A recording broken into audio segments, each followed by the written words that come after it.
Okay, I'd like to call the Water Advisory Council meeting to order at 1:31. Roll call, please, Madam Chair. Madam Secretary. Councilmember Blackman, Present. Councilmember Davis, Present. Councilmember Coleman, Present. Councilmember Forte, Councilmember Garcia, Present. Councilmember Einhauser is excused but plans to join us. Council Chair Kinlock is absent. Madam Chair, we don't have a quorum. Marion, the Water Advisory Council only needs a minimum of 5 members. So if you have 3, you have a quorum. And with the people present plus Ms. Beulah Walker, you do have a quorum. Very good. Oh, and Councilmember Beulah Walker. That's correct. Very She good. Present. Thank you. Then there's a quorum present, and the next item on the agenda is the approval of the agenda. So move, Madam Chair. Support. Moved by Commissioner Coleman and, what are we? Council member, what are we? Commissioner, you're right. No, we're not commissioner. No, you're council member. We're council members. Oh. Moved by Councilmember Coleman, seconded by Councilmember Davis, that we approve the agenda. Any I got a discussion? promotion today. Okay. We're different today, yes. Hearing none, all those in favor, please indicate by the side of aye. Aye. Opposed, nay. Motion carried. The next item on the agenda is the approval of the minutes of November 17th, 2021. What is the will of the Madam Chair, Council. I move approval. And support. Support. properly moved and supported that we approve the minutes? Any discussion? Hearing none, all those in favor indicate by the sign of aye. Aye. Aye. Opposed, nay. Motion carried. The next item on the agenda is public comments. Anyone who would like to address this council at this time, it will have, do we have to read the statement as for the board, or may I just say that they will have a 3-minute limitation? That's fine. All right, we're now open for public comment. Is there anyone who would like to address this council at this time? There's no one online, Madam Chair. So I don't know if there's anyone in the room. No, there's no one in the room who would like to address the council, and we are being joined by Councilmember Einhauser. Those, since no one is here for public comment is closed. Are there any items from the council members? Welcome, sir. No items from the council members? Then we're moving on to unfinished business. There is none. New business. The lead and copper test results, Michigan Department of Environment, Great Lakes and Energy, Eagle. So, Madam Chair, I'd just like to introduce the purpose of this council is pursuant to the Michigan's lead and copper rule. And any water supply that serves a population of 50,000 or more must create a water system advisory council.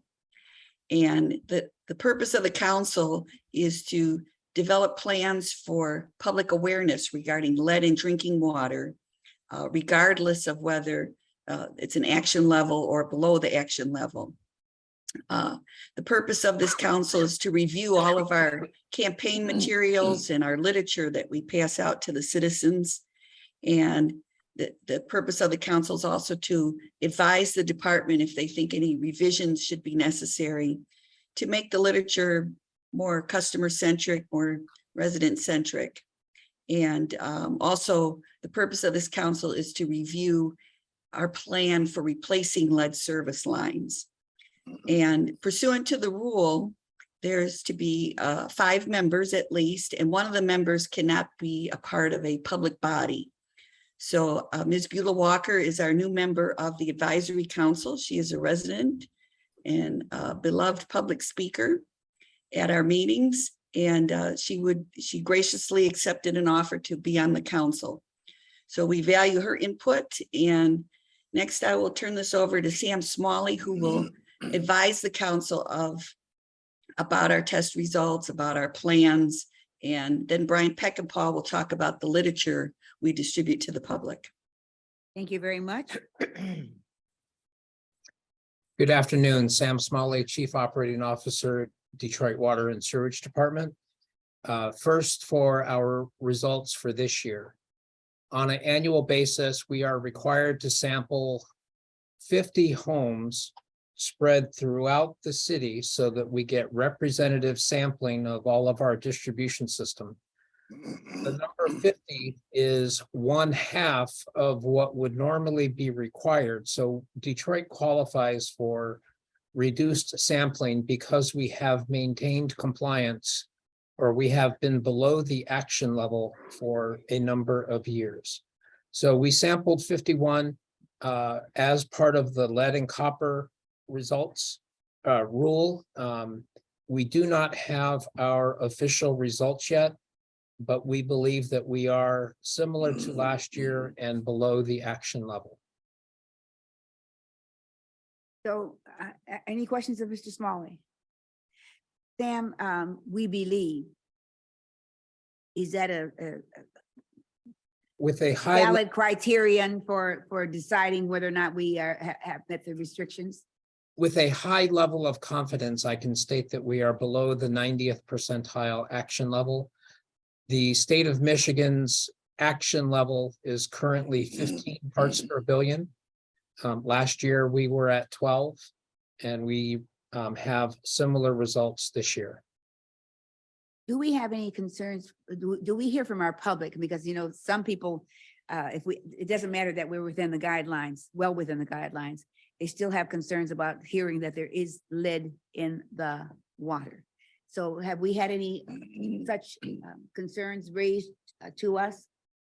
Yes, we do. We do field calls. We still maintain our lead line. We are still regularly communicating with our customers. I traveled to Chicago last week and met with the Federal Reserve Bank, the Treasury Department, the philanthropic community, private equity investors, Wall Street. It was a all-day workshop. So even the federal government is looking at how do we get the messaging out there? We want to get these lead service lines replaced. There's an extraordinary amount of money already in the system and a lot more coming. So how do we facilitate getting rid of lead service lines across the country? Detroit has an outstanding program as it relates to lead service line removal and messaging. I would say best in nation. So we received a lot of accolades for what we've done. And there's a lot of wheels in motion to significantly ramp up our annual replacement of lead service lines. We do believe that the safe level of lead is 0. While the proximate cause of elevated blood lead level in children remains lead paint, we need to do all we can as quick as we can to remove lead as a potential source. Questions by the council? Commissioner Davis, Councilman Davis. Yes, Mr. Smalley, when you say an extraordinary amount of money, could you ballpark best guesstimates of what you think we might be able to get? Sure. So right now, we have in hand a $75 million grant from the state ARPA money. We have another $10 million grant from the SRF with 100% loan forgiveness. We have another $5 million grant from EPA from their WIN grant program. That's what we have in hand today. There's a lot more coming. So we need to get our plans, our program plan together, which we are doing right now. Thank you, Madam Chair. Thank you very much. So any other questions from council members, or concerns from council members? If I may, Yes. one other thing, as I noted, we did 51 tests as part of the lead and copper rule requirement in accordance with an approved sampling plan from Eagle. In addition to that, we offer free sampling to any of our customers throughout the year. We typically do in excess of 100 of those free samples, where we'll come out and we'll sample the amount of lead, get those results back. So it's not just the 51. We also offer free sampling. That that option is available on our website. I was gonna say, how do we communicate that? So only customers who have, go to the website can find out about the free sampling, is that right? How else do we inform customers? We have an entire team working right now on an outreach plan, including public affairs, led by public affairs, on how we get this messaging out that we have this money, we need to find the lead services, we need to get signed agreements, and we need to get them replaced. Brian Peckinpah has posted in the chat a handy link to our website that will inform our customers how to afford themselves of these free services. Do you want to comment on that, Mr. Peckinpah? Yes, thank you, Council Chair, Madam Chair. Brian Peckinpah, Public Affairs Director for DWSD. And as Mr. Smalley said, we do have extensive outreach and education to the public regarding our lead service line replacement program. In fact, it's being modeled by other cities, so we're very proud of that fact. We just had a meeting today with the Rockefeller Foundation about our work around outreach related to the lead service line replacement program. Because we start 40 days in advance. We do continue outreach out throughout the year, but when we're on someone's street or their block in their neighborhood, we start 40 days in advance and educate them and inform them on why it's important to have their lead service line replaced and how we do the process. So, but we also want to let people know that the water is clean and safe, and it does exceed Safe Drinking Water Act standards. So we do that education through direct outreach to the households, as well as through the advertising campaign, the integrated advertising campaign, and through community meetings that we have, which we're averaging right now 5 to 7 community meetings a week, virtual and in person. So, first of all, I want to say, I think the department is supposed to be, should be commended for the work they are doing. I am concerned about those who don't have access to the internet. And so you're doing it. I mean, you Madam notify them as Chair? you're coming into a neighborhood. If you're doing it in their neighborhood, you are visiting those homes and letting them know. Or Yes, notifying Madam them. Chair, we're going door to door That's what I meant. Door to to door. visit those homes, and also pre-pandemic. In fact, Director Brown used to go to these meetings. Pre-pandemic, we would talk to the block club leader and be on their lawn or a DL land bank property and have the neighborhood come out and hear about the lead service line replacement program and ask questions, sign the agreement form, find out how they can get on the wait list if their house is not on the list, and we would do that on site. We have been doing some of those meetings virtually, but we are still doing the door knocking. We did that throughout the pandemic, and we're gonna go back to doing the in-person on the block lead service line replacement outreach meetings. Mr. Davis, you have something? Which I think naturally, that means you know where the lead service lines are. Right? Is there, No. or would it be safe to say you have some idea, or is there a demographic, a general profile of what is likely to be a lead service line, maybe? All of that is true. Okay.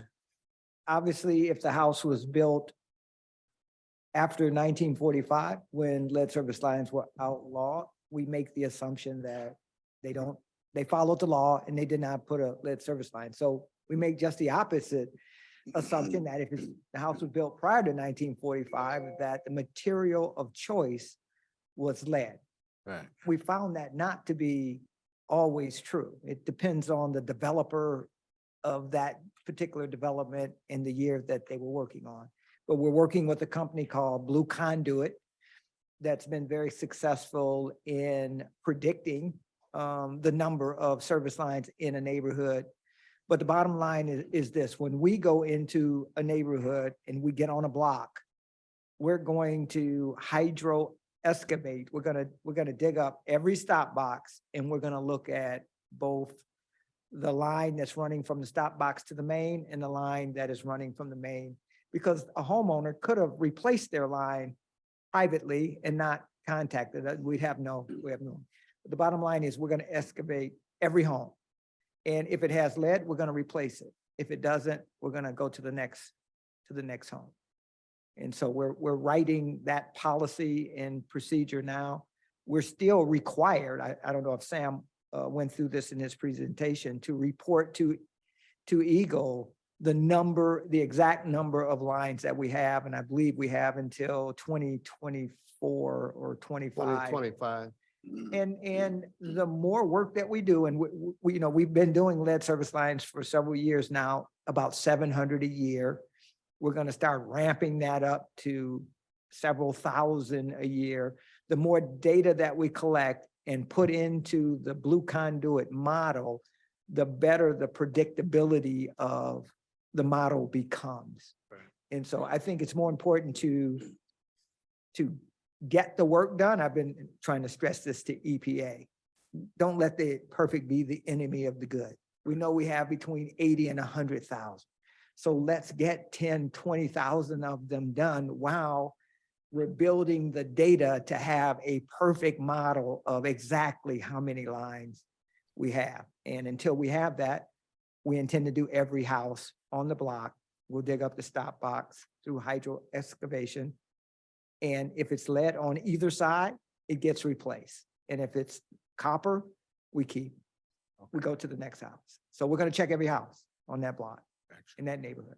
And what I intend to do is take a ordinance, a city ordinance to city council that gives DWSD the ability to take over the private portion of the line for a year and leave it under warranty.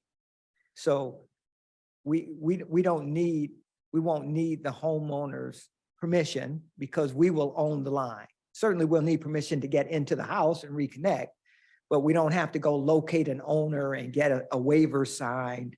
We'll own that as an asset. We'll keep it for the life of the warranty, and then we'll turn it back over to the customer a year later. Gotcha. Helpful. Suggest Very that we run through the PowerPoint that might answer some of the questions that are. Next slide, please. So in the answer to where are the lead service lines on the right, that's the data that we know. We've been collecting this data since 2017. And through statistical analysis, this tells us that we have 80,000 plus or minus 30,000 lead services throughout the city. We've replaced about 2,000 so far, full replacements. We've submitted an asset management plan to the state, highlighting our affordability challenges, where we have 70% of our residents are at or below 200% of the federal poverty level, and approximately 35% below the poverty level. With the 80,000 services that we have at an estimated cost of, let's say, 10,000 per service, we're talking about an $800 million obligation over the next 10 to 20 years, depending on how fast we go. I've already mentioned many of the grants that we currently have. So let's go to the next slide, please. This is a typical picture of a lead service line replacement. Our contractors prefer to do trenchless. What that means is they dig a hole near the water main and they will go into the basement, and they can either pull a new copper line in place using the old lead service line, or they can drill or jack and bore from the main into the basement a brand new copper line. Relatively low cost of entry for contractors, and we've put a lot of work into developing and trying to facilitate local contractors in Detroit being able to competitively compete on this work. Next. Question. We have a question. Just curious, how long does it take on average to take out and put one in? 4 hours? Okay. About 4 hours. A crew of 3 to 4 people, once they get up to speed, can typically do at least 2 per day. So that includes the outside and the basement? It's everything. Okay. Brand new service line, reconnected to the water main, water flowing. Yes. Curious, have we had any trouble getting customers to allow us to go into their basement to put the to complete the service connection? I think Brian would say 100%. No, 100% compliance. Okay, Yeah, because we allow the occupant, even if it's a tenant, to sign the agreement to give us permission to come in and replace the line. okay. Question. I will add that some other utilities at the conference I went to last week are facing extreme resistance from their customers about getting their service line replaced. I know one. Well, we could talk about that in a second, but I want Council Member Garcia had a question. Yes, and maybe I missed it. So did everybody that lives in the city of Detroit, and most of the houses were built before 1945, so all of them have some kind of communication, a letter, so that they know that this is coming? And do they have it in bilingual material? I'm just trying to ask, and if not, can we ask some of the organizations in our community to put it on their website so they know they're coming? I'm not sure. I'm just asking because I assume that everybody in the city of Detroit, every resident that live in Detroit has to have this done to their home. So again, we believe out of the 311,000 service connections throughout the city, that 80,000 plus or minus are lead. And that is based on statistical analysis that we've been performing over the years. That number will be refined by Blue Conduit that Mr. Brown mentioned. In addition to that, our outreach right now is focused or targeted on water main replacement projects. So yes, when we're going into a block to do a water main replacement, we're doing all the things that you just mentioned. We're door hanging, we're knocking, we're dropping off packages. There's more on this presentation about that, but we are doing that specifically for water main replacements. We need to go wider, and that's what the initiative that I said that public affairs is gonna be leading. I think all of that is really, really good. My issue is more that people get worried about going into their homes. And I would definitely, this is a time that I would reach out to the churches and let them know to, bring it up as part of their sermons. I think that you can't just assume that just because you drop off something that people pick it up and read it. They sometimes pick it up and throw it in the trash. And the other issue is that I also think that people are very worried about people coming into their homes. And there's been some issues where people have gone into people's homes and they said they were from the water board and they weren't, and they robbed them. So, I'm just letting you know that ahead of time, I think it's a good way to do it is to ask the churches when you're going to go in a certain community to at least inform their parishioners that this is happening. I think, We're and gonna- just a thought. That's a very good suggestion. Let me also say that we're gonna have a crew that's working in every city council district. So we will eventually, when we get our GIS team up to speed on where we're going to be, we're gonna have a map on our website that shows the areas that we're working in, the days that we're going to be there. And then Brian's team will be in that neighborhood 45 to 60 days ahead of time, getting waivers signed, talking to the neighbors, doing block club group meetings to make sure everyone, and that's really why we've been successful in getting 100% compliance, is because even before the work starts, we're going to be in those neighborhoods that we're going to be working in 45 to 60 days ahead of time, knocking on every door, doing a block club meeting. And a lot of the block club meetings, as Brian said, were in the summertime on the front lawn that I would answer questions, but in all likelihood, they're in churches in the neighborhood, wherever the block clubs meet is where we're going to be to explain this program. But my goal is for every resident to be able to go to our website, look at our map, and know when we're going to get to their neighborhood, because that's going to be the biggest question. You did this block, when are you going to get to me? Mhm. And they need to be able to understand what areas we're going to be working in this year and next year. And as the years go by, it'll be very easy for them to just go on the website and identify the time frame in which we'll be working in their neighborhood. And again, all of this is going to be based on whether or not we continue to get the dollars in order to move at this particular pace. Any Thank questions or comments on? So we recognize that everyone doesn't have a block club, everybody doesn't go to church. But you are going to be in the neighborhood notifying the customer either by talking to them or leaving some sort of notification on their door. Yes, Correct? yes. Okay. Yes. Davis, Councilmember Davis.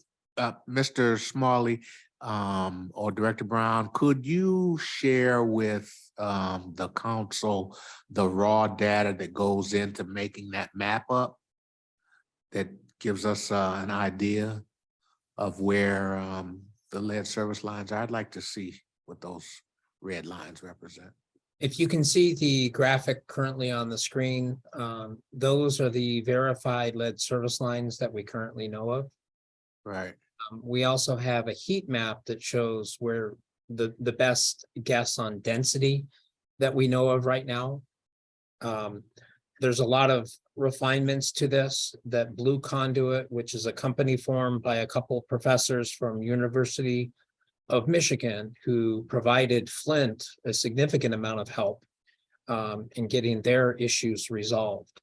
So the data is improving. We're potholing 385 randomly selected service lines right now, and Blue Conduit is feverishly working on improving the map that you see right now. Sam, you said Flint getting their issues resolved. Have all of the issues been resolved in Flint? The customers?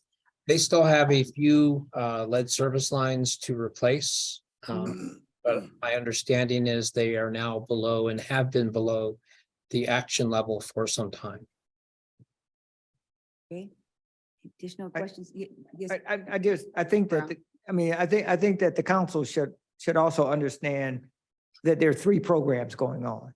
Okay, there's the CIP, the capital improvement plan, where we replace a water main, and if we have a lead service line, Replace.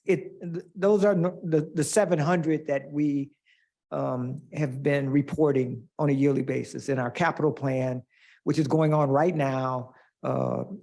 Today, lead service lines are being replaced in the capital plan. Mhm. Secondly, they're the one-offs. And the one-offs are right now are the ones from the land bank. We put $1 million into a contract, and the people that were coming to the table that said they bought land bank homes, those are one-offs. Those are all over the city. That's a program that's going on. I'm not one-off. It's a one-off. It's where we go, we just go and there's just one house to do. Oh, We're not okay. gonna stay on that block. We're not gonna do a number of houses. We're not gonna talk to the neighborhood. Okay. We're just, We'll give we you that have a one. $1 million contract to do, I don't know, 60 or 75 land bank properties that were sold, Mhm. and the owners weren't told that it either didn't have a line or it had a lead service line that needed to be replaced. So we have, and we'll always have a need to do a Mhm. one-off. If there's an emergency situation where, hopefully not, but a kid were to test positive, then we want to go in and replace that line right away. So Mhm. we'll have a need for that. And then there's the plan that's being described today, which is really going to be the bulk of the lines. And the most important piece of data is the homes that we've done and the neighborhoods that we've done them in. And when you put that data into the model, all of those dots, Mhm. the more data that goes in, the better it's able to predict where the lines are and how many there are. Because, we also have to tell our contractors, we're contracting with them, and we're saying that we're giving you a contract for 2,000 lines in this particular neighborhood, or whatever that number is. And we need to be able to understand the value of that contract. Councilmember Walker, are you still with us?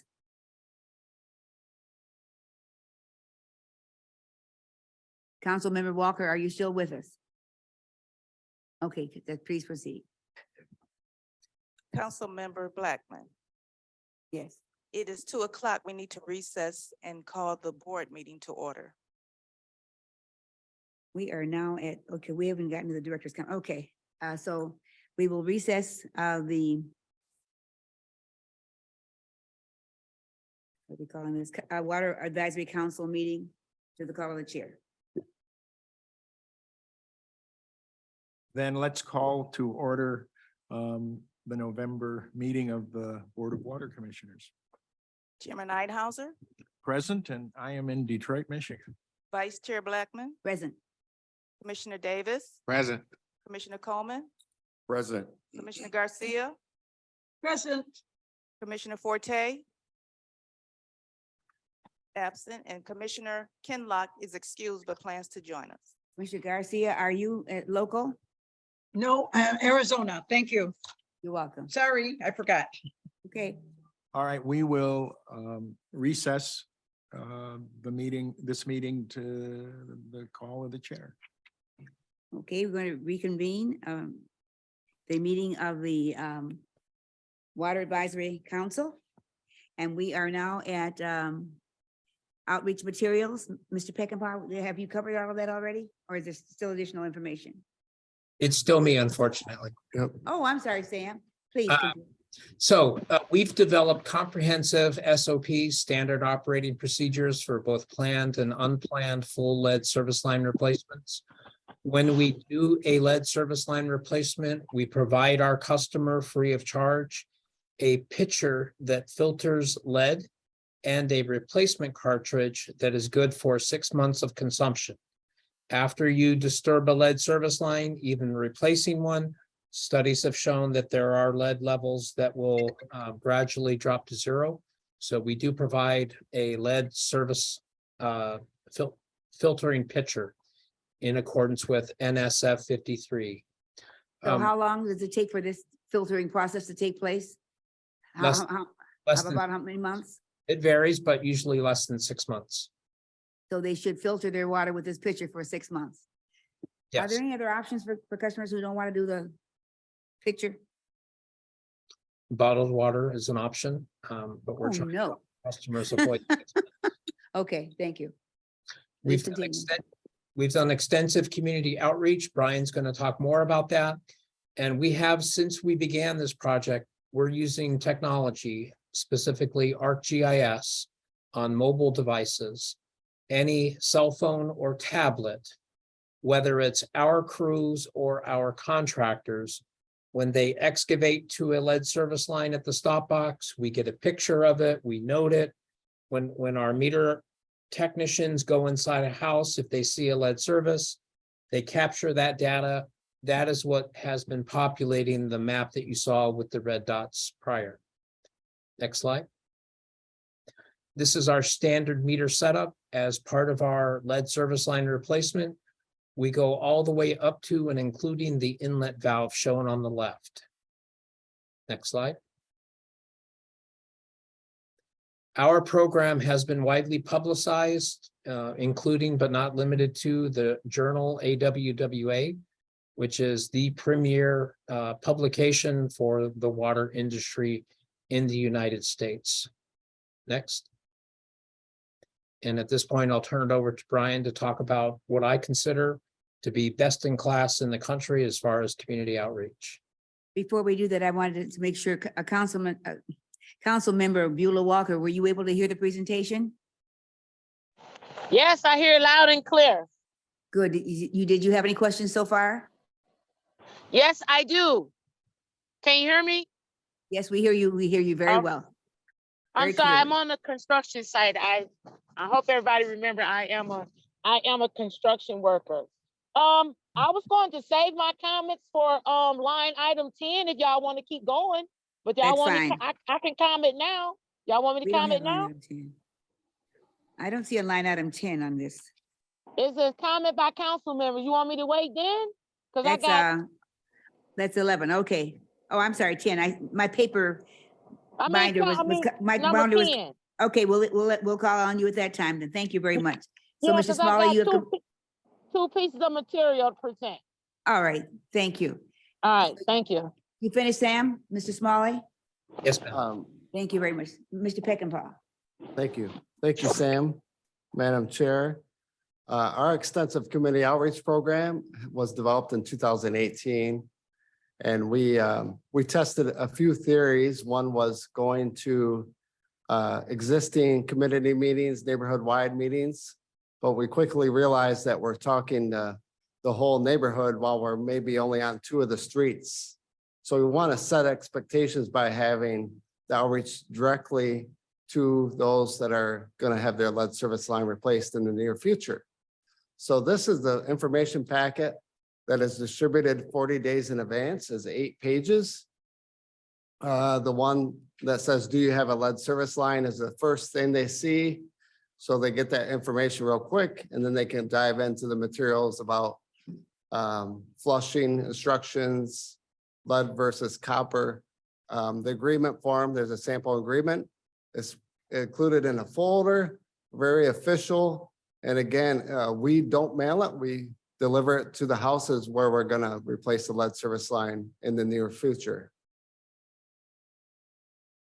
Now, our extensive outreach and education is done to ensure residents are aware of the program and why we're replacing lead service lines. Why is this important? We have the pitcher, filter, and cartridge, as Mr. Smalley mentioned.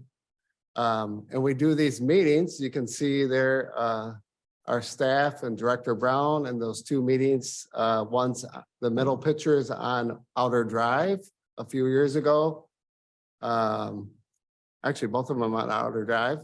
One's in a medium, one's in front of a school. So we try to go where the block is for the work. So we will start resuming those block level meetings in the spring so that we capture the folks there. We have been doing them virtually the last couple of years, but they have still been effective virtually. Because what we do is in the packets, we provide a notice for the meeting and where they can log into, where they can call into to hear the presentation and ask for questions. And so our extensive outreach again is being modeled at it's the cities of Denver, Trenton, New Jersey, Toledo. Because of our process to get 100% compliance, there has been no one so far who has not signed the agreement to have their lead line replaced when we've been on their street. Thank you. Any questions of Mr. Peckinpah? Council Member Davis? Yes, thank you, Madam Chair. So we focused mostly on residential. What if I am a church or a restaurant? There are no lead service lines in churches or restaurants, and we've taken a look at every public school. There are none in schools. This is a residential home, small, less than 2-inch line. And so, Really? yes. Even a restaurant? Oh, Well, you As it could, was a house first. you could have something that was converted that at one time, you could have a nursery school that is a home or was a home. You could have those. right. But when we get in those neighborhoods, we're going to be checking for those. But as a general rule, commercial, industrial, there are no lead service lines, and every school's been tested and there's none that has a lead service line. Okay, thank you. No questions, Councilman? Just a couple points. I mean, we can remove 100% of every line in the city and people still test positive. Sure. Because of what's in their home, obviously. Right. And I think when all the data comes in, that you're going to find out that the majority of the lead service lines are on the east side of the city of Detroit, mainly because that's where the city started. It's the oldest portion of the city. The homes are the older stock. When you get to 8 Mile, some of those houses weren't built until, if you were going, further north. I mean, so Lower East Side is probably where the data is going to show the majority of the lines. And, when I was involved in replacing the streetlights with LEDs, we simply started at the edge of the city at 8 Mile and worked our way in towards downtown. And we can't do that in this because we have to pay attention to what the data says and try to understand where the majority of the lines are, so we can get the biggest bang for the buck when we're in those neighborhoods and get the most lines, out more effectively. So it's going to be important to collect this data, but I think anecdotally, what we're seeing is that the east side has more lines than the west side. Councilmember Walker, this is the time for you to ask your questions. Councilmember Walker, can you hear me? She's still on mute. You are on mute, Councilmember Walker. Yes. You had your Hello? que- Yes, we hear you now. You I'm have sorry. questions? Oh, we're on line item 10? Sorry, I said, we're on line item 10? we are on line item 10. Yes, ma'am. Okay, all right, let me get in the truck. Give me 1 sec, I gotta get in the truck. It's loud out here. Life of a construction worker. 1 second.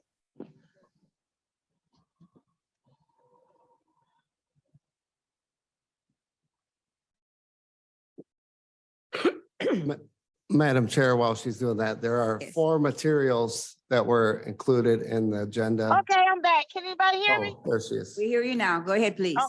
Okay, sorry, it's life. When you're outside working outside, it's hard.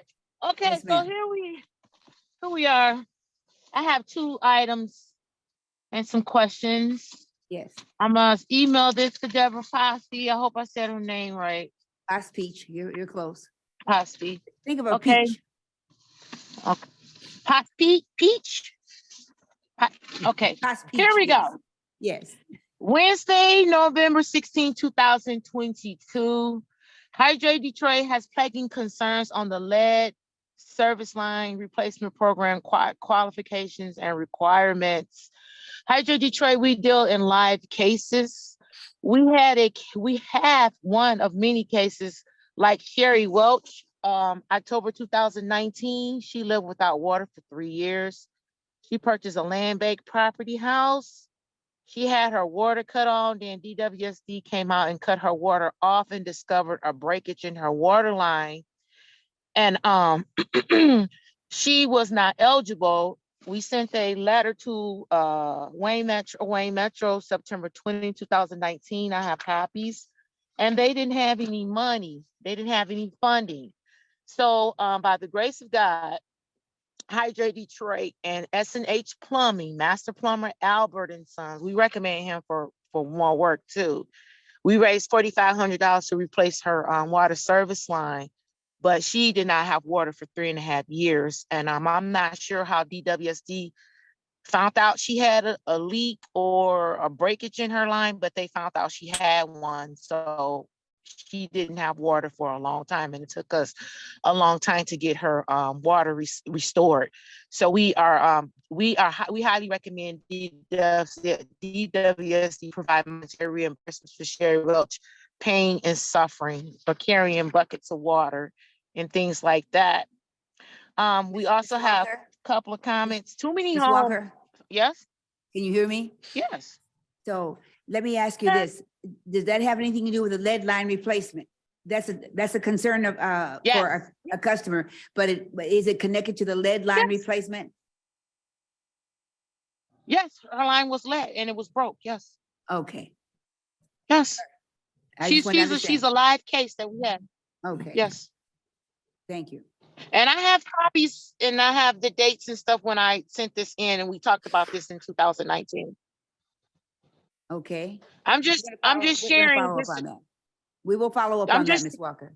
Okay, and I'll send you the information so you can follow up on it. But I'm just sharing, these are live cases and people that we have dealt with that needed their water service line replaced and they didn't Okay. get any help. And we paid for it and we raised the money. So I'm just saying she lived without water for 3 years. So we Okay. need to revisit these type of cases in these land bank properties and homes like that. Yes, ma'am. Okay, so another comment, too many homes are being sold with the land bank with broken line or no water service lines. And also too many homes in the city of Detroit have galvanized piping. I also have another concern that I always bring up is prior to 2014, city Detroit residents water service line was replaced without any cost or red tape prior to the bankruptcy. And finally, since we were talking about outreach, we were thinking that since the organization Human Flyers were already out there, can they enroll DWSD account holders for the lead testing? Can they enroll them since they're out there?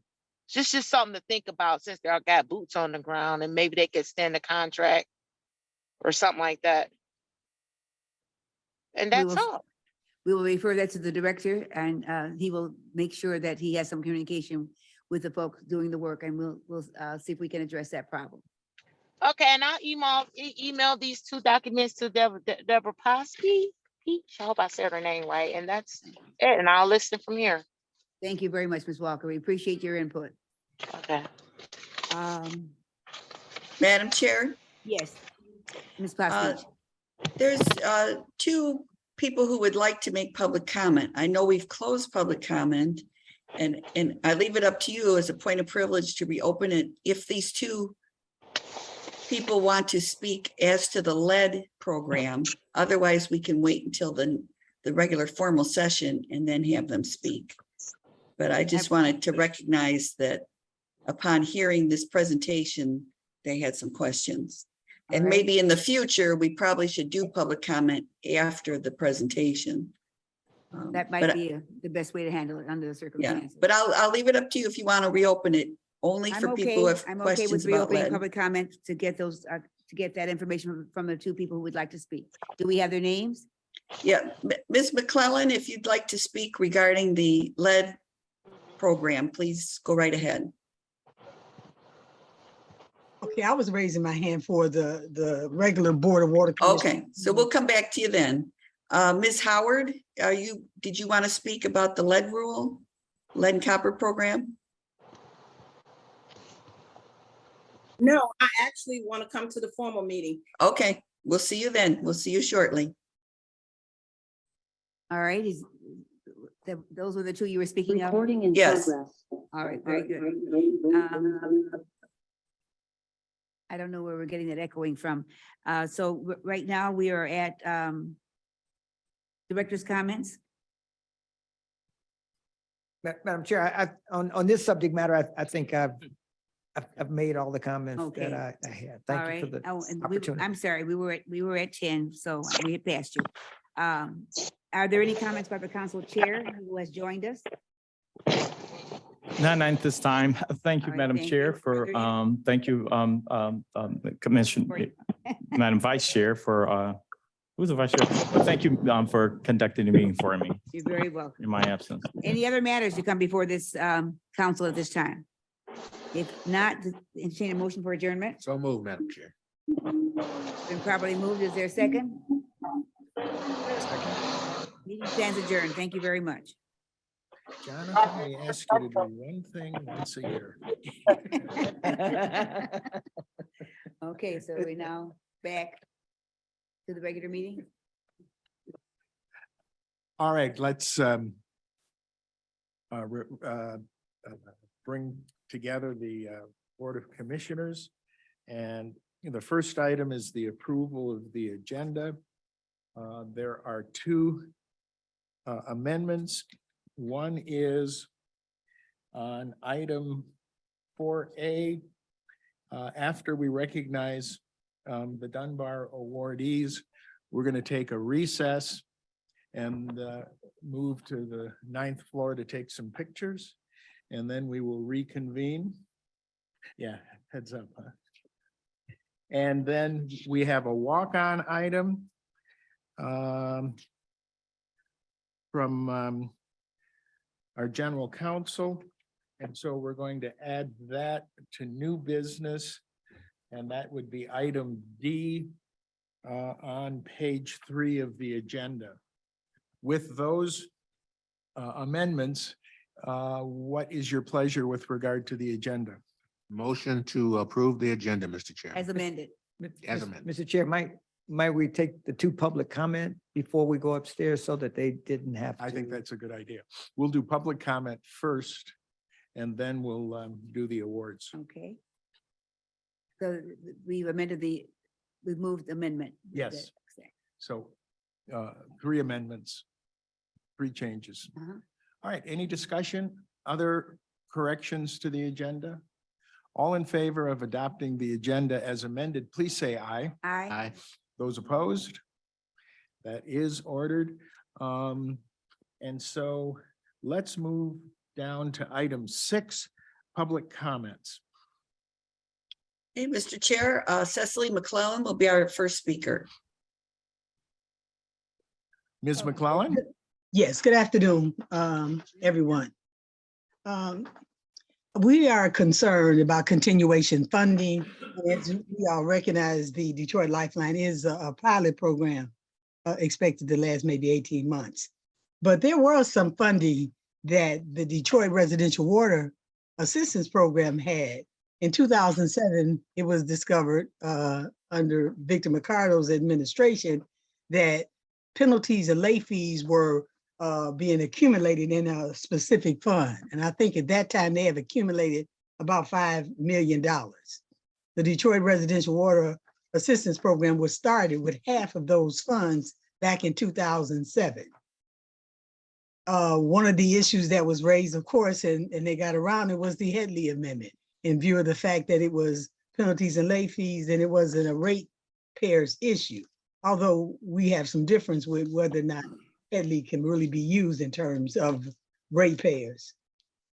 We want to know whether or not that fund or penalties and late fees are still being accumulated in a separate fund, and has that fund continued to accumulate since 2007?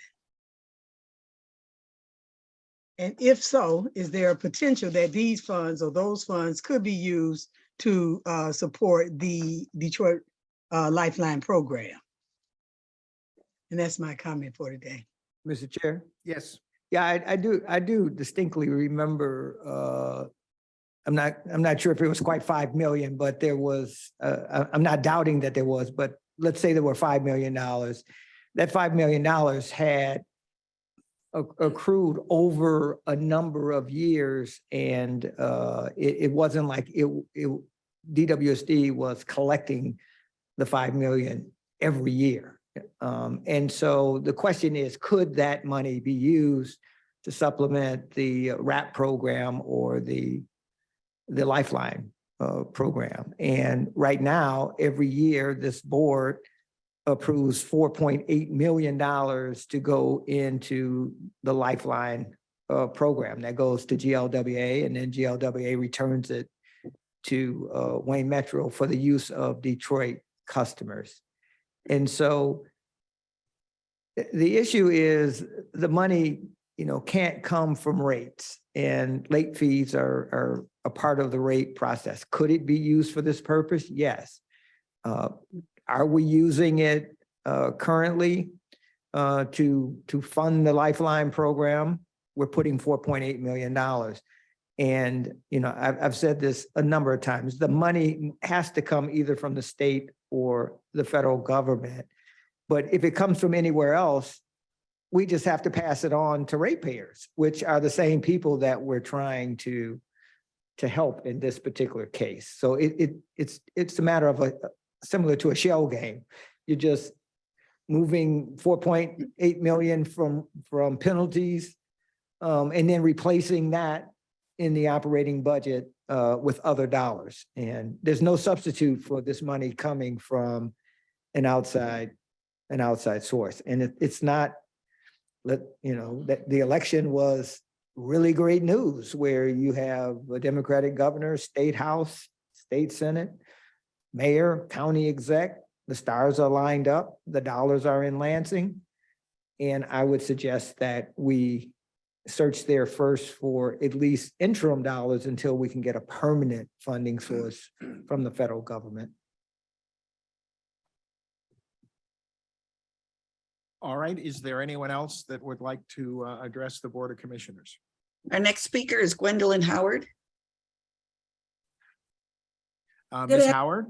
Good afternoon, Commissioners. Thanks for allowing me to speak. As we the people we're going to be here every week until we can find a water affordability plan that helps the people of Detroit. Because DSW Lifeline Plan uses the volumetric pricing and penalizes water usage for over 6 CCFs, which is particularly harmful to the larger households and vulnerable population who require more water. So we still believe that water is a human right, that we believe that the city council should implement a program that aligns with our 11 points of water affordability platform and consider water as a human right and a public commons that should be accessible to all.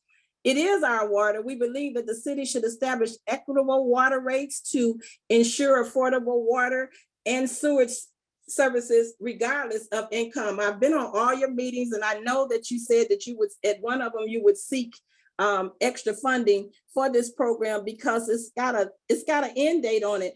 And as a retired state employee, I know that you said on one of the meetings that you would refer back to the state of Michigan for them to apply for the SER and the ES funds.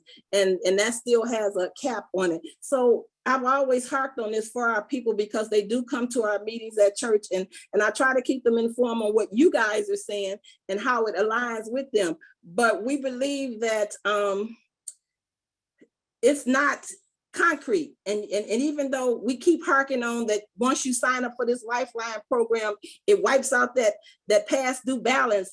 But if the funding runs out for you and you're saying we're seeking other means to fund this program, what's going to happen to the residents or this what's going to happen to them on this Lifeline plan and the households that definitely are more than 4 people or what it's based on, and when they go over that 6 CCFs.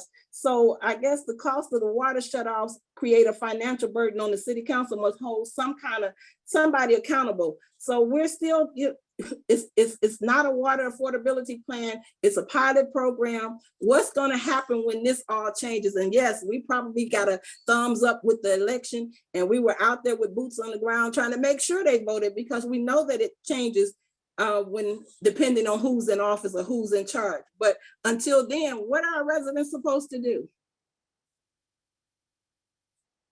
All right, thank you very much. Is there anyone else who would like to address the board? Mr. Chair, our next speaker is Miko Williams. Mr. Hi, Williams. good afternoon. Good afternoon, commissioners. How you guys doing? Good afternoon. Yes. First of all, I just want to applaud my Beulah Walker for being on the Council of Lead Advisory. Thank you all very much. She did a very good job. And thank you for including Hydrate Detroit on that council. We do believe water is an essential human right and that every citizen should have access to clean running water. Something we've been harping on since 2014, and Beulah did a wonderful job. There was also a case that we have with Ricky Reynolds. Ricky Reynolds is a gentleman that came to the water department in 2017, 2018. He owed $20,000 for lines that were taken out of his home. We still seek justice for Ricky Reynolds in his duress. He has been working on his home. He bought the home and he's living in the home, but he has no water, and that water bill still remains. We would like that water bill to be forgiven, and we can work out whatever settlement that comes. In regards to the Lifeline program, I know for my advocacy, I'm going to be honest with you all and everyone listening. I called the courtroom of Judge Denise Page Hood, and there has been no decision on this matter of the water shutoff moratorium. So until she makes the decision, I'm doing everything I can to rally the city council members, the state legislators who just won this election, the mayor of the city of Detroit, to do whatever they can to fund and to extend the water moratorium until May. This water department needs to extend the moratorium until the spring of May 2023, so we can allow more time for the residents to get involved with this plan, and we can find more funding, and we can also have a little more development. I believe that everyone now, it's gonna get cold. We're not gonna play no more political shenanigans. That game is over. It's time to get down to business. And my last comment, you all have a happy Thanksgiving. Enjoy yourselves, and please be safe with your families. We all have been through a rough year, but now the sun is shining with this new development of Democrats and elected officials. We still have the same injustices, but we will still have to fight for clean, affordable water at a price we all can pay.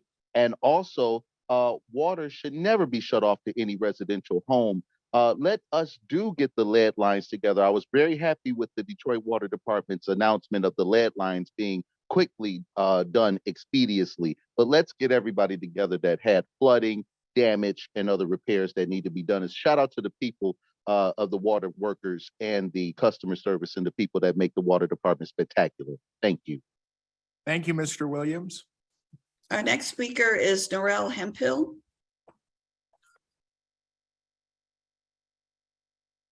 Good afternoon.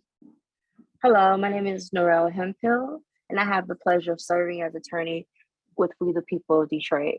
I just want to take a moment and echo the comments of Mama Cecily McClellan and Mama Gwen Howard. And I do want to thank the Board of Water Commissioners for creating the Lifeline Plan and say that this is a step in the right direction. That this plan does get those Detroit residents who are desperately in need of some relief from these unaffordable water bills, some relief right now. I want to thank the Board of Water Commissioners for also taking efforts to incorporate the recommendations that community members, and experts have offered for years, and putting those into the Lifeline Plan. Again, this is not a finished product by any means. There's a lot more work that needs to be done. And we must work together to ensure the human right to water. Also, we must take a moment to enumerate the difference between affordability and assistance. Again, affordability means that you can pay your bill no matter what usage level you are. Assistance is a patch quilt. It means that even though bills are high, it does give you some relief for those high bills. It's important that we don't mince those two ideas and that we keep them separate.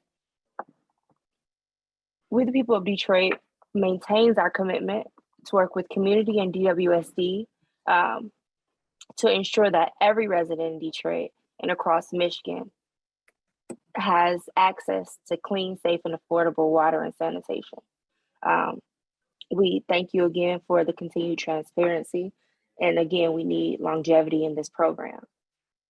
For more residents who want to get involved, please go to wethepeopleofdetroit.com and take our water affordability pledge. There you'll find the 11-point must-haves for water affordability.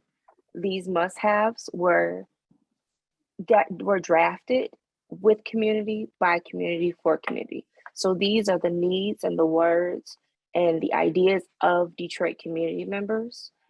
What Detroit community members say must be in a water affordability program. Thank you and have a wonderful day. Thank you, Ms. Hemphill. There's no further speakers online, Mr. Chair. All right, are there anybody in the room? Anyone else that would like to address the board?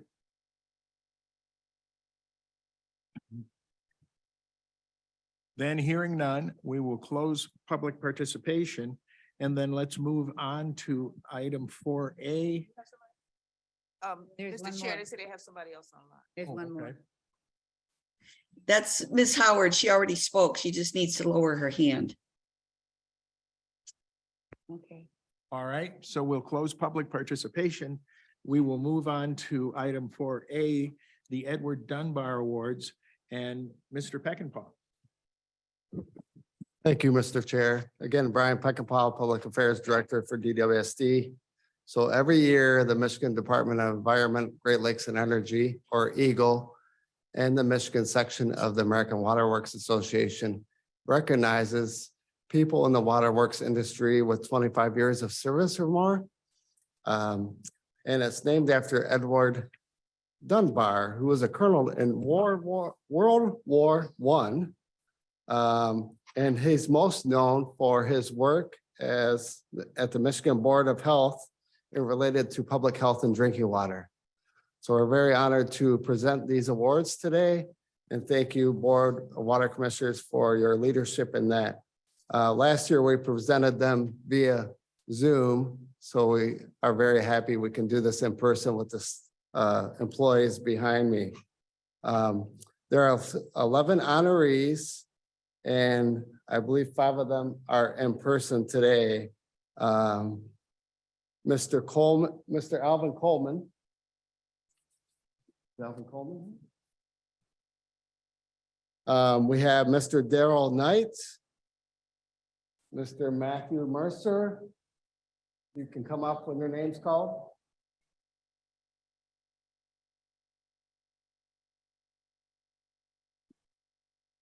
Mr. David Taylor.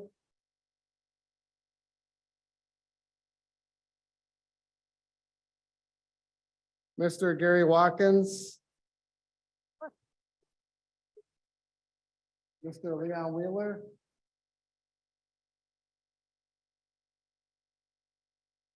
And who did I miss? And Mr. Raymond Grigsby. 6 years of service respectfully. I'm sorry. These employees have provided 25 years of service respectively, or 26 years. Wonderful. Outstanding. Fantastic. All right, so we're going to recess this meeting and we'd like to go up to the 9th floor with the awardees. Okay, We'll present the certificates and we'll take some pictures, okay? okay. Oh, great.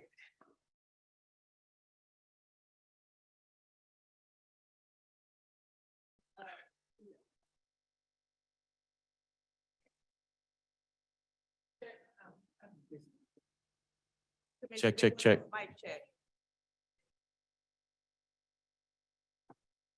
All right, let's reconvene the meeting of the Board of Commissioners.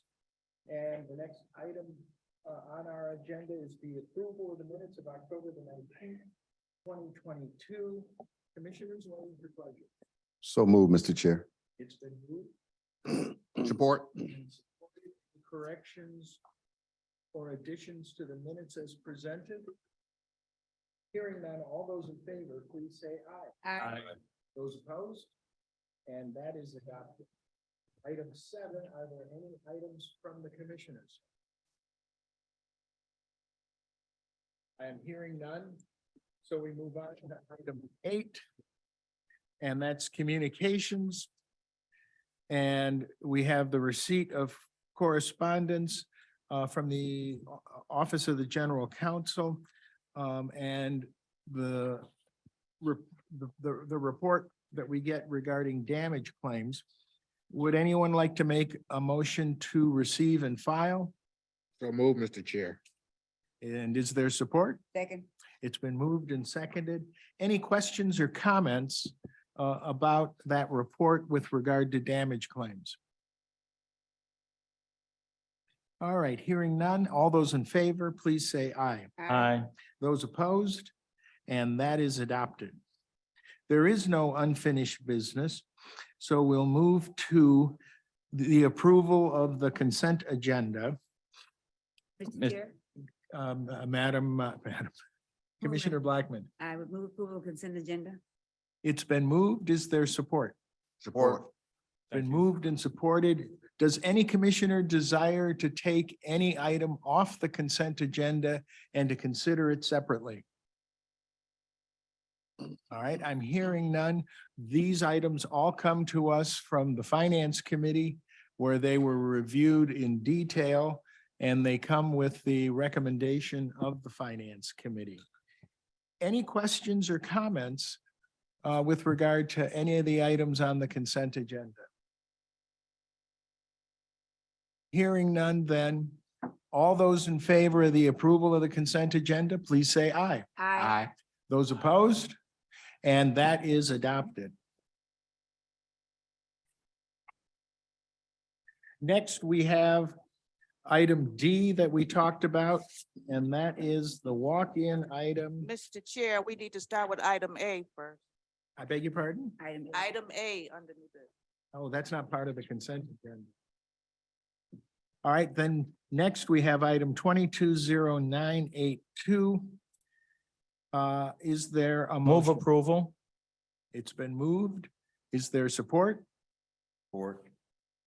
Any comments on this by the staff? No. This is authorizes the director to approve water supply system amendment to capital improvement programs. Say no. Is our CFO on the line? It's a realignment. Mike. Is Issachar on the line?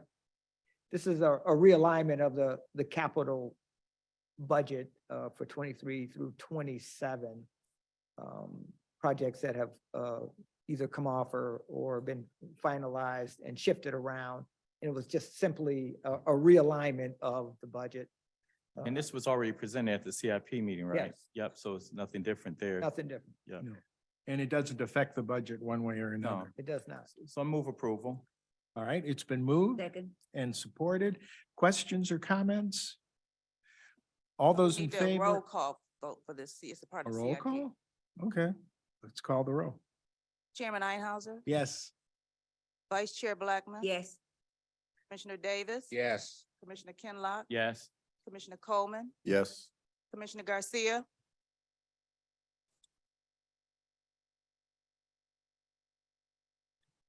All right, that is adopted. Next, item 220983.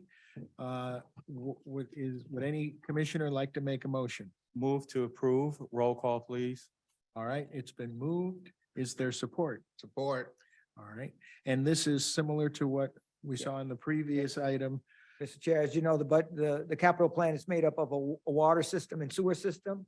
You've already approved the sewer portion and this is the water portion. We should read the motion. If you're asking for a roll call, you should read the motion. Okay, no, okay, let's see, Madam.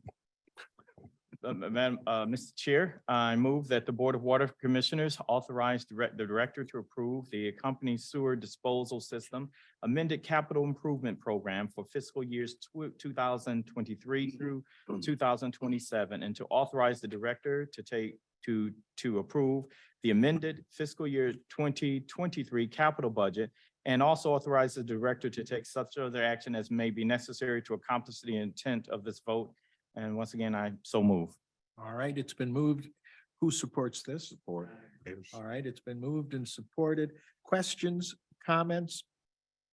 Then let's please call the roll. Chairman Einhauser, Yes. Vice Chair Blackman. Yes. Commissioner Davis, Yes. Commissioner Kinlock, Yes. Commissioner Coleman, Yes. Commissioner Garcia. Yes. All right, that matter is adopted. Item C 220973. Would any of the commissioners like to make a motion? Commissioner Kenlock. This has to do with entering into an easement agreement with the city of Southfield. And Where's the real estate located? It's in the city of Southfield on a piece of DWSD property, and this involves a 6-foot sidewalk that Right. will allow Southfield to access in case they need to make improvements to their portion of the system.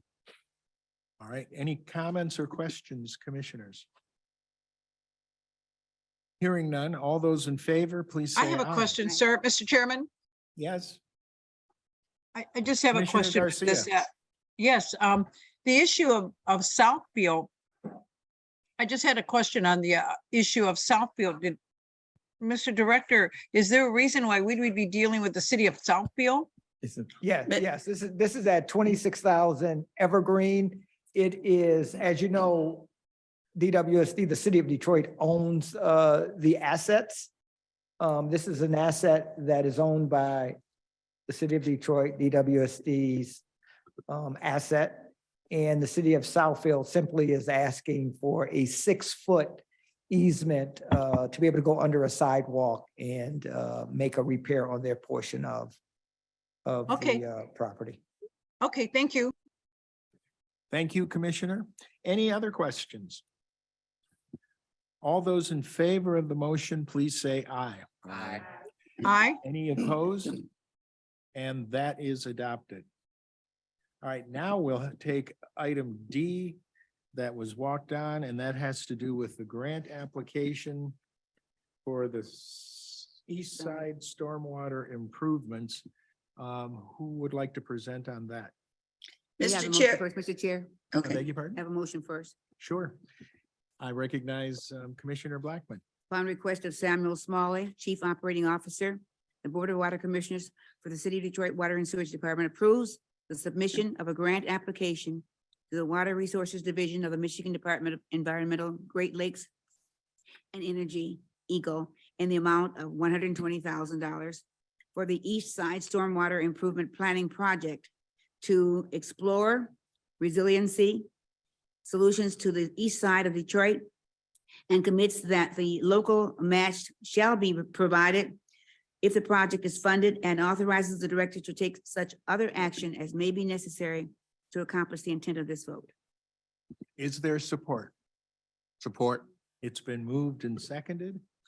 Mr. Mr. Chair? Yes. Oh, General Counsel Posh Peace. Yeah, Lisa Wallach, who is the permits manager and the stormwater group manager, just has a very short PowerPoint to explain where this project will be and why we'd like these grant funds.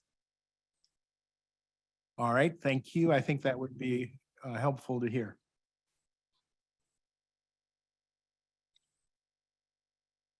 Are you on, Lisa? I am. Can you see my Okay. screen? Am I Not yet. sharing? Nope, I'm not sharing yet. not yet. Let me try again. Sorry.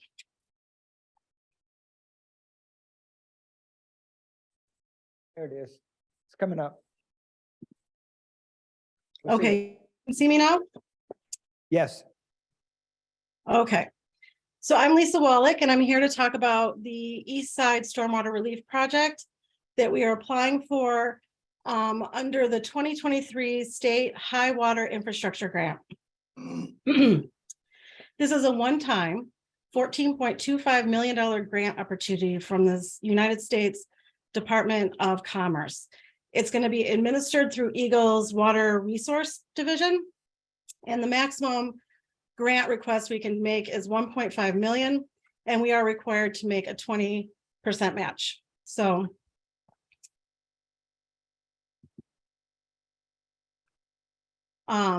this project will study partial sewer separation for 4 East Side neighborhoods. So we're looking at East English Village, Fox Creek, Jefferson North, and Morningside. And this will be partial sewer separation for about 2,200 acres. So that is a lot of acreage to take off the system and free up capacity, eliminate some combined sewer overflows, and eliminate and reduce basement backup. So the study is to see if we can accomplish this in this area. And here you can see that the water and basement reports for the study area is quite high. So we do qualify to apply for this grant. So the requested board action is that the grant application does require a resolution of support from the Board of Water Commissioners. So this is unusual and not typical of grants. So we are here today to ask for that resolution of support. The grant application is due on November 30th, and we cannot submit without that piece of information. And so we're requesting 600,000 for this study, of which we have to do our 20% match was 120,000.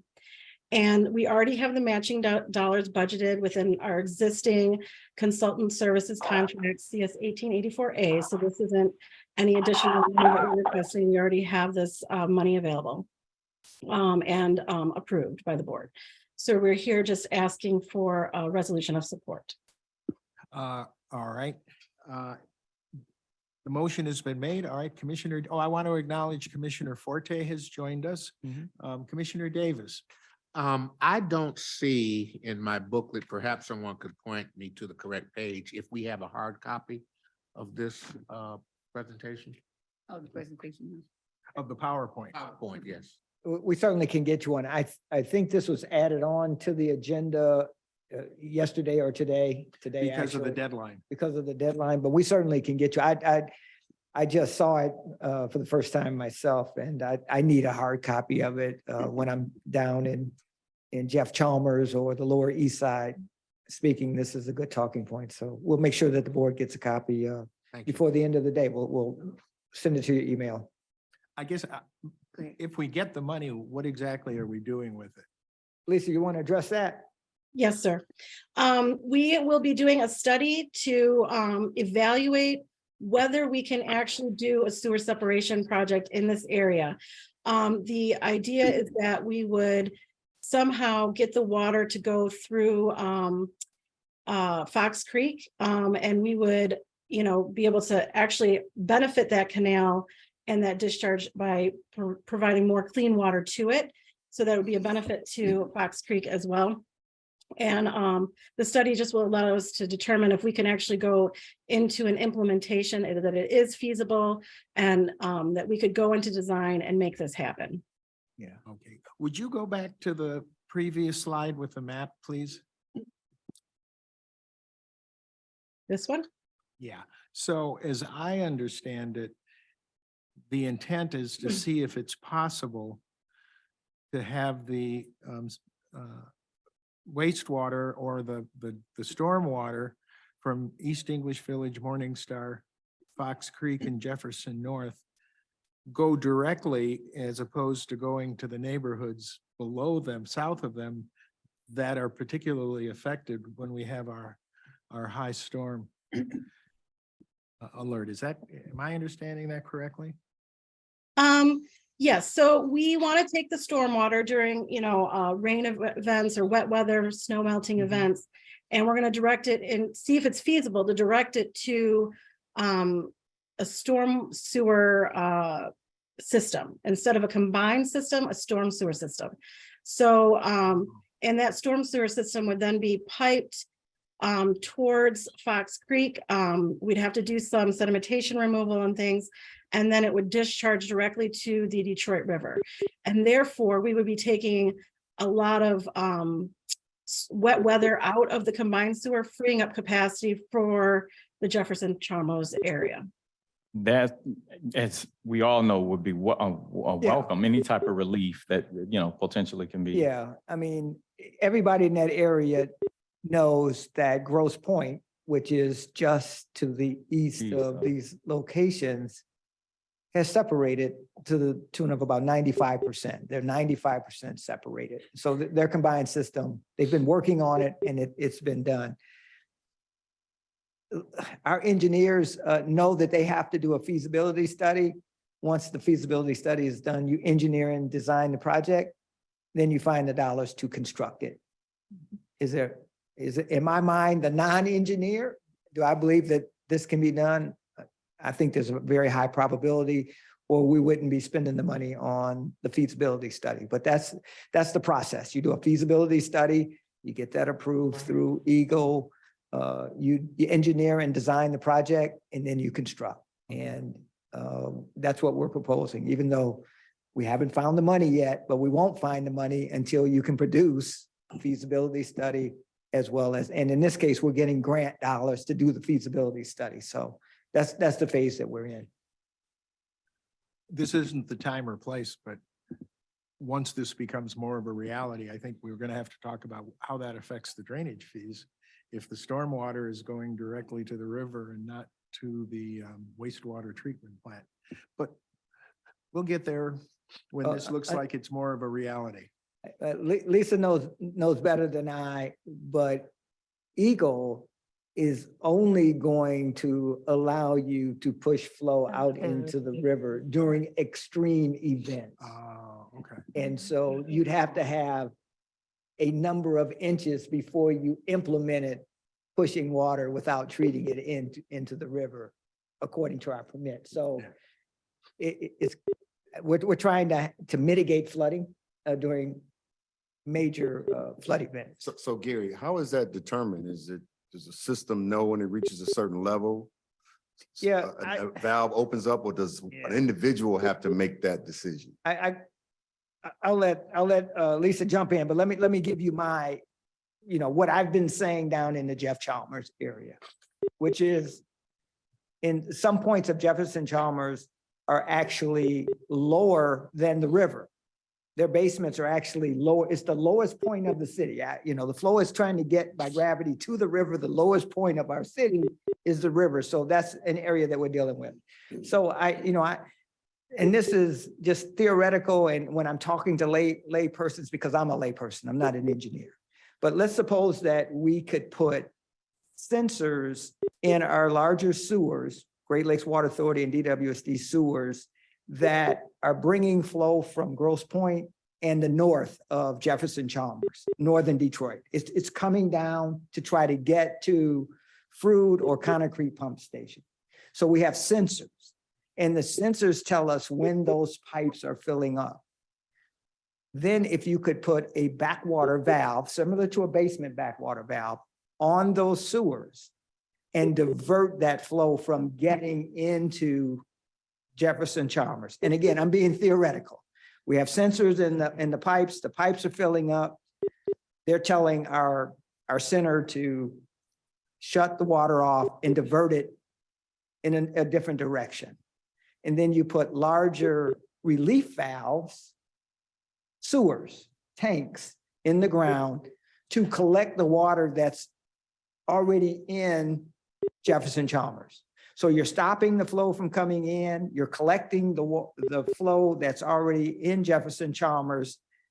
You push it by gravity over or pump it over to Frood, and then you push it right out into the river. That would mitigate flooding in the Jefferson Chalmers area. And now Lisa is expanding it out even further to East Indian Village, Morningside, and Fox Creek.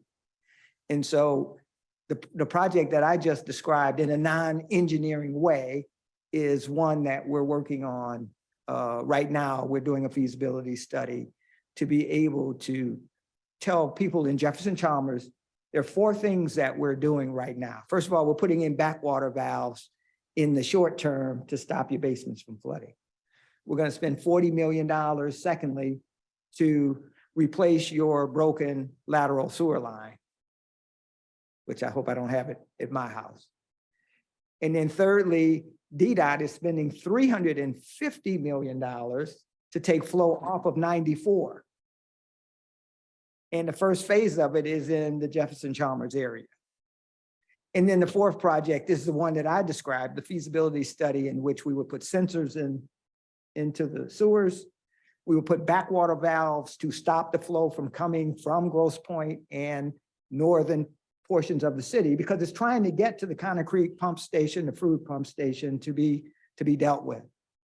And then collect it in relief, 6 large relief sewers, and push it right over to Frood, which is already, we don't have to build a pump station. We're using existing infrastructure. And if Eagle allows us doing large range, we push it right out into the river. And so Lisa hates when I talk in non-engineering terms. We could let her explain it, and she'd do a very good job, but we wouldn't understand it. The terminology that I'm using, I think you understand, but. All right, any other comments or questions, commissioners? Then the motion is before us. All those in favor of the motion supporting this grant application, please say aye. Aye. Those opposed? That is adopted. Thank you very much, Ms. Wallach. Thank you. Mr. Chair, while we have Ms. Wallach, I mean, she's just doing a phenomenal job. When you look at the project we're doing on the far west side with a similar separation, and she wouldn't call it a separation project, but the 1,200 homes in which we're doing a similar project with. There's the Brightmoor project. There's so many projects that when you add them up are going to have a tremendous effect on mitigating flooding in the city of Detroit. So we've come a long way, and she's leading that, not only the stormwater portion of our business, but also permits as well as projects like this. So I couldn't be prouder of that team. And I just wanted to say it while she was because I know she's been under the weather and I've been calling her anyway. And I thought I'd throw that out here. Thank you, sir. Good to hear. Good to hear. Very good to hear. All right, thank you. Next, Mr. Director, your report. Mr. Chair, I handed out a one-page document that is the executive team. And, you know, I've made some changes to the way that I'd like to see us operate. And this kind of flows into getting your goals for next year and doing a retreat and some of the thoughts that I have about how the executive team is structured. Doesn't make anyone any more or less important than they were before. Everybody's important, but I moved some things around. So the first thing that you would notice is that Deborah Poshpish is off of my box and is going to be doing special projects. She still has a dotted line to legal. She's the most knowledgeable lawyer that we have with some of the class action lawsuits that are going on. And so she's still going to have her hands in legal, but she's not going to be have to focus on HR or communications or security or those functions. I'll get to how I split those up. Sam Smalley, our Chief Operating Officer, has picked up a grant writer. That is really important with all the dollars that are flowing and all the different pots of money.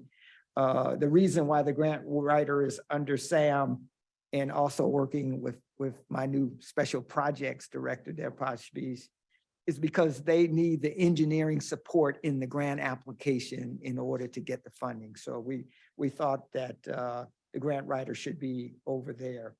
I'm going to split up our safety team, and I'm going to put half of it under Sam's portfolio. So the safety, security, emergency manager, Sid Bogan's team will now not be under Deb Poshpish, but be moved over to the Chief Operating Officer, Sam Smalley. That's the biggest change in that box. The next box is the Chief Financial Officer. He's going to also pick up some of our merit pay process. He's going to have the grant compliance function. And so when you get these grants, we have to make sure that we stay in federal compliance or state compliance, or you end up paying the money back. And so I want the finance team to be able to make sure that the work that's being done is being done according to the grant rules and regulations. He's also going to have a risk manager. The fraud team, which used to be under security, will be working with finance department, more importantly, with the billing and collections team. So that's the change there. The new box is. Before you leave, Sam, you're still with Sam? Sure. I'm sorry, would you reiterate what PIRM is again? Yeah. Sam, are you on? Yes, I am. PI, those acronyms. Yeah, so every work order that we get, it gets planned first. So PERM stands for planning, investigations, restoration of hard and soft surfaces, and also our MISDIG or utility markout. And SIRC?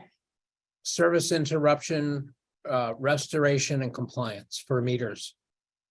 And the final one, EMT. Executive management team. I got you.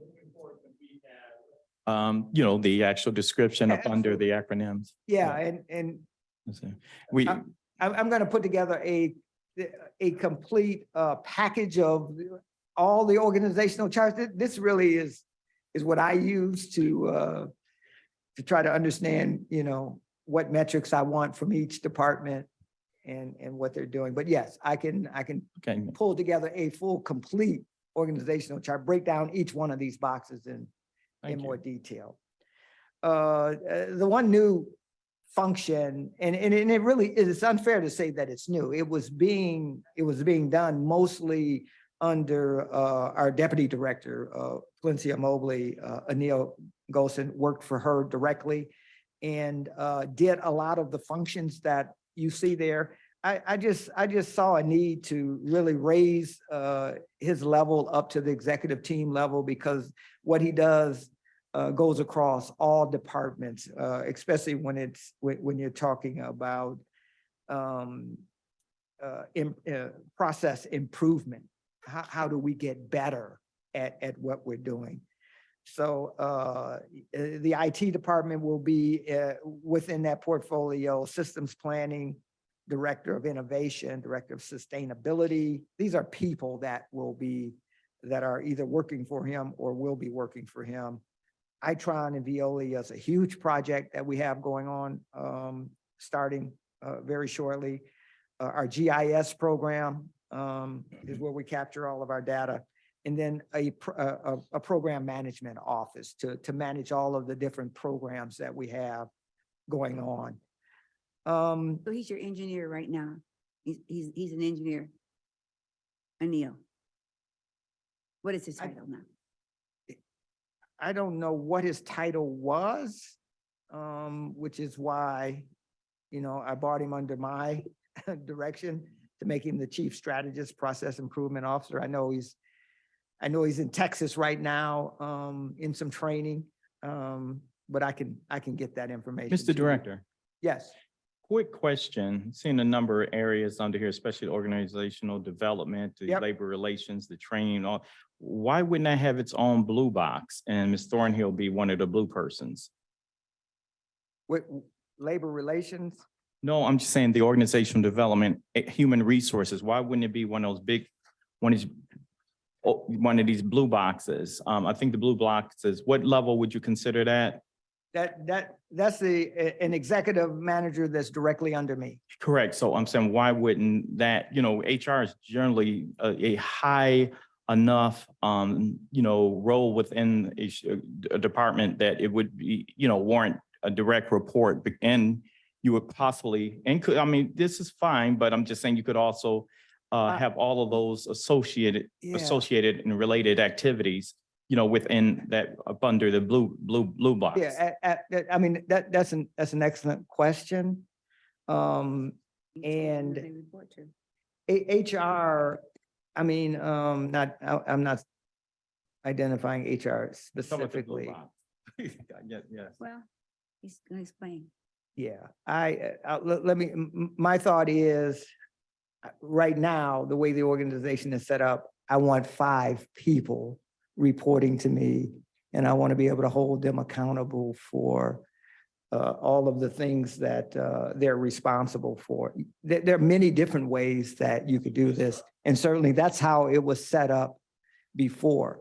I think that most of the board, and Jonathan, you may not have been here in the beginning, but we needed customer service to have its own box because things were not going well. I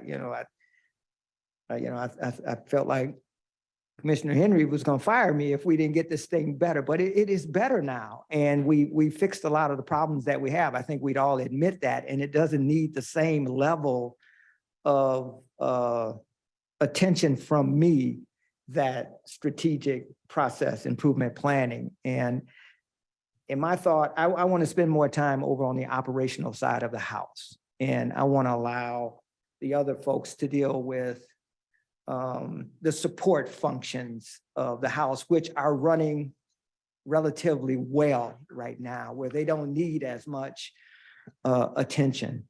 My point of just asking a question, because at the end of the day, Yep. I do absolutely understand that, you want, and we should give you the latitude to bring forward and recommend the structure that you feel to maximize your ability to do, carry out your job. So I was just wondering, yeah. Yeah, I gave that a lot of thought. I once had this conversation with the mayor about HR and how he felt about it reporting directly to him, because it was that important. And I didn't build this chart to say that anybody wasn't as important. I'm saying that we fixed a lot of those units of this department. And I want to send a very strong signal to the organization that the VIPs of this organization right now are the people working out in the field and doing the work. and everybody else is here to support them. We've got a once in a lifetime opportunity with the dollars coming in to not only fix, but to invest in deferred maintenance that the dollars just hadn't been there for decades to do it right. And so now the money's here, and I want to send a strong signal that what's going to be important is getting this work done. I mean, if we miss this opportunity with the dollars that we have, and I want everybody else in the organization to understand they're here to support the COO, Sam Smalley, and the operational team, the men and women that are out there in the field doing the work. One question. I know one thing we have an issue we having at the county is concerns with wages and benefits to be able to retain our staff, and particularly our executive level. You had a couple over the past month, 2 people, and actually someone's leaving in a couple of weeks. So I'm just saying, so the compensation piece, have you had an opportunity, because I know we haven't really necessarily at this board had conversations as far as the compensation of the top tier level executives, even yourself since I've been here. I'm just saying, I don't recall us having any conversation as far as compensation and benefits in general. Yeah, and you will see shortly, we've spent hours just this week. Patricia Thornhill has been negotiating contracts with ASME and others. And I can't talk about, what's involved in those contracts, but I can tell you that in many instances, some of the classifications are receiving 100% increase. Some of the classifications hadn't been increased since 2017. And so you're going to see 100% increases, because you're right, we can't hire at those levels and expect to retain. And we're building, I'm trying to build as many incentives into these contracts to encourage people to not only stay, but to advance. Correct. In So you're going to keep us abreast of that. Yeah, Because I think, because the folks that we interact with at your blue level do extraordinary work, including some of the folks who are not doing in the blue. And so just wanted to, You'll see the labor contracts coming very shortly. I signed off on them today. And Istaker, the CFO, signed off on them today. We spent hours today and yesterday, and Patricia Thornhill has spent many hours in negotiations. And we recognize that we've got to step it up. And I'm hoping you'll be real happy with what you see. Yeah. And I'm getting ahead of the director, but we also note he's got an executive meeting attendee. This is the equivalent of your cabinet, I assume. Yes. That meets regularly. Yeah. And Ms. Thornhill is part of that group. Absolutely. So- Absolutely. I need to talk to her daily. HR along with several others. And so just because you're not in a blue box doesn't make you not any more important. I'm trying to set this up that frees me up to spend as much time as I can in the operation portion of the business, so that we can, hopefully, I send a very strong signal what's going to be important to me going forward. And that's getting work done, getting the system rebuilt, getting these lead service lines. I spent a tremendous amount of time on lifeline plans and a lot of other things that I think we're in a good place now. But going forward over the next several years, let's get the work done. Commissioner Blackman. I would expect that this chart and other items that you're planning on making, other changes you're planning on making to the staff would be a part of our retreat. Yes, yes, it will be. And I just think it would be helpful if periodically we would receive in closed session updates on negotiations. Yes, we can do that at the next meeting. Most of our contracts will be, ASME is a big one that as soon as it's ratified, I can talk publicly about it, but until Teamsters then, are but until then. on next up, and we can update you on where those are. Thank you. I think that would be helpful. All right, and so Matt Phillips is a big change where we're gonna move Kim Crowell up into his position and move Matt Phillips into the Chief of Staff Customer Service Officer position. So he's gonna continue to have his hand in customer service. However, he's gonna take over some of the responsibilities that Deborah Poshpish had in overseeing some of those departments that are listed there.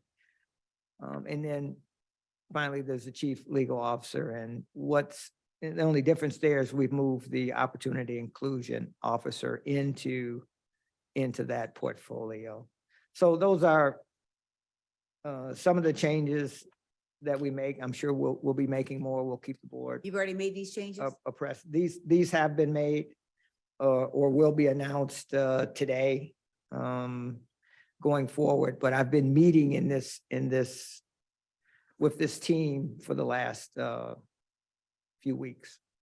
And Mr. Chair, and I've also changed some of my original thoughts based on what my team their input was. So this wasn't done in a vacuum. It was done based on what I think the priorities are. Commissioner Forte? Linda, you're muted.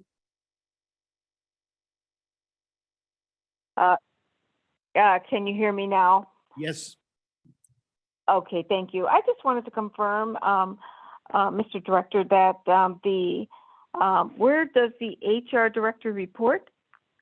And does it report in to you through someone, or is this a direct report? Reports to the Chief of Staff, and he Okay. reports directly to me.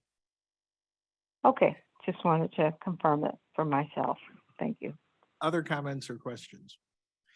Looking forward to having further discussion on the organization chart. Absolutely. And, Absolutely. let me make an observation too, that one of the challenges of boards are the board is responsible for policy and the director is responsible for administration.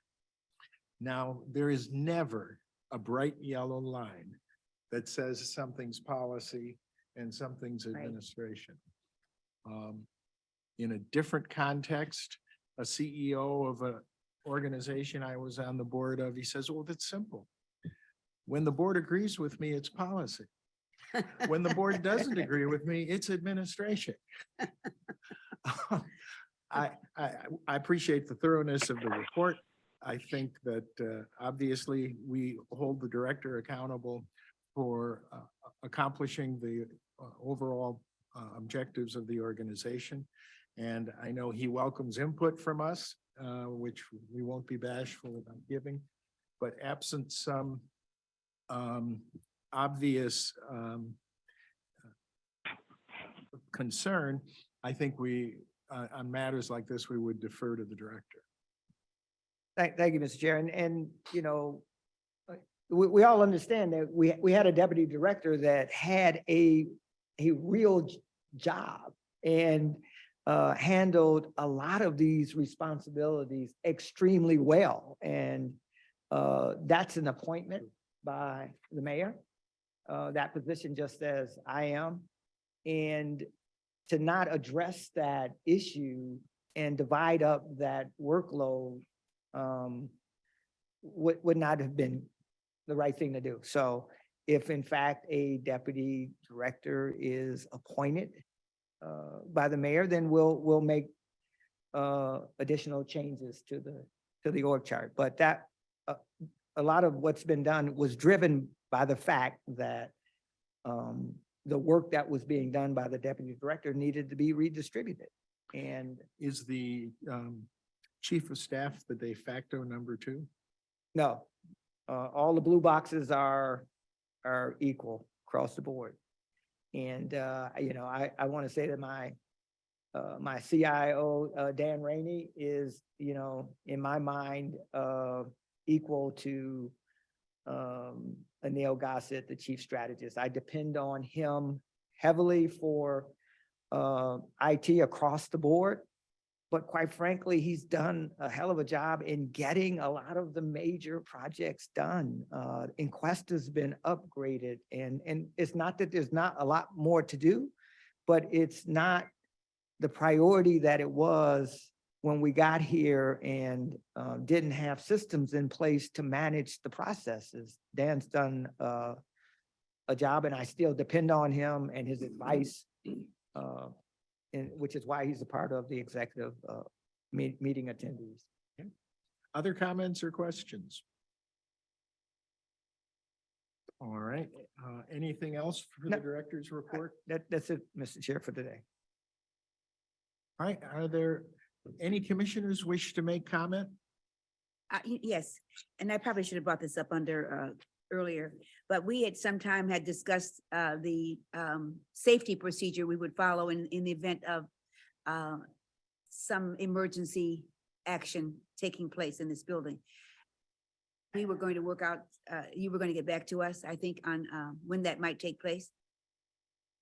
Yes, if I could have just till the next meeting, I will make it But you a can. priority. And I've got, no excuse, but I've got a lot of staff people out right now. Mhm. And as soon as we get them back after Thanksgiving, I think we'll be Okay, able to fulfill some of our obligations. thank you.